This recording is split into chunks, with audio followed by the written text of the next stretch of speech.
नमस्कार, आप देख रहे हैं एएनपी टाइम्स और स्वागत है आपका हमारी ताजा अपडेट में। मैं हूं आपके साथ अभिलाष। मिडिल ईस्ट में इजराइल और ईरान के बीच भीषण महायुद्ध में अमेरिका की जब से एंट्री हुई है, अब ये जंग पूरे तरीके से एक विश्व युद्ध की ओर जा रही है।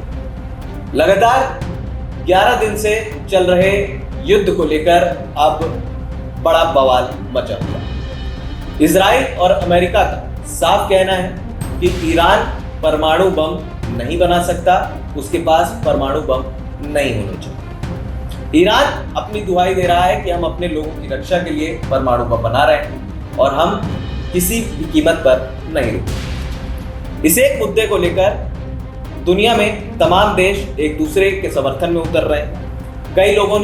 कई देशों ने यहाँ पर ईरान को समर्थन दिया है और कई देश अमेरिका और इजराइल के साथ हैं। इस बीच ईरान के ऊपर सबसे बड़ी बैकस्टैबिंग, या जिसको आसान भाषा में कहें तो जो खंजर जो घोंपा है ईरान पर, वो घोंपा है पाकिस्तान। इस्लामिक भाईचारे की दुहाई देने वाले ये दोनों देशों के बीच संबंध बड़े अच्छे। एक तरफ कराची में ईरान पर हुए अमेरिकी हमले को लेकर विरोध प्रदर्शन देखा गया, वहीं दूसरी तरफ यहाँ पर पाकिस्तान के field marshal general Asim Munir America में डोनाल्ड ट्रंप के साथ व्हाइट हाउस में लंच करते हैं। अब लंच क्या करते हैं, अमेरिका ये साफ उनको कहने के लिए बुलाता है कि मुनीर यार देखो, इतना पैसा हम तुमको देते हैं, तुम लोग जो है हमसे भीख मांगते हो, हमारे टुकड़ों पे पल रहे हो, तो अपना एयरबेस दो और हम ईरान को ठोकें, और तुम भी अपनी इंटेलिजेंस जो है वो हमको बताओ और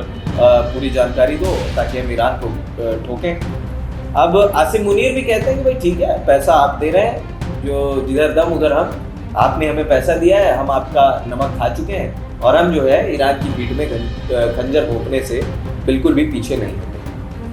अभी ये खबर कंफर्म नहीं है, लेकिन कहा यह भी जा रहा है कि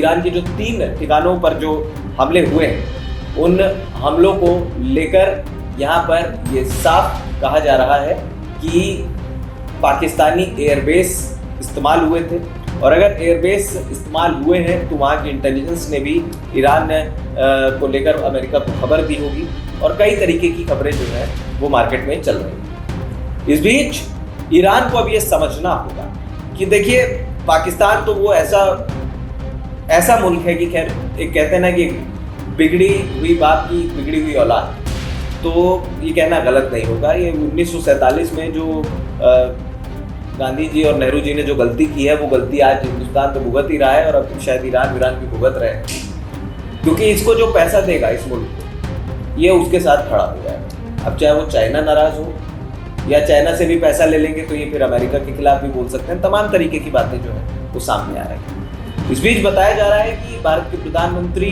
नरेंद्र मोदी और ईरान के प्रधानमंत्री के बीच बातचीत हुई, और बातचीत के बाद ये कहा जा रहा है कि भारत ने शांति की अपील की है।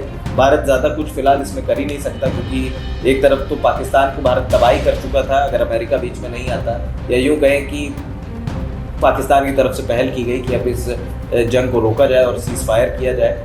तो भारत ने शांति की अपील की, क्योंकि भारत के इजराइल और ईरान दोनों के साथ अच्छे संबंध हैं। ये अलग बात है कि भारत और इजराइल ज़्यादा बेहतर दोस्त हैं, और शायद पीएम मोदी इजराइल को अंदर से तो समर्थन कर ही रहे होंगे, लेकिन भारत हमेशा शांति का पक्षधर रहा है और ईरान से भी संयम और शांति बरतने की अपील भारत कर रहा है। इस बीच जहां एक तरफ पाकिस्तान का रोल है और दूसरी तरफ हमने यूएसए का दोगला रवैया देखा। डोनाल्ड ट्रंप सत्ता में आए तो उन्होंने बड़ी बातें कही थी कि भाई हिंदुस्तानियों के लिए एक बहुत बड़ा दोस्त मैं साबित होऊंगा और बहुत बड़ा दोस्त बनकर उभरूंगा, लेकिन डोनाल्ड ट्रंप जो है ना, वो कहीं ना कहीं भारत को पसंद नहीं कर रहे हैं। ये बात जग जाहिर हो चुकी है, और शायद यही वजह है कि अब अमेरिका की एंट्री इजराइल और ईरान युद्ध में जब हो चुकी है, तो भारत जो है शांति बरतने की अपील कर रहा है। फिलहाल इस खास रिपोर्ट में इतना ही। हमें दे दीजिए इजाजत, और हाँ, हमारे चैनल एएनपी टाइम्स को सब्सक्राइब करना मत भूलिएगा। नमस्कार।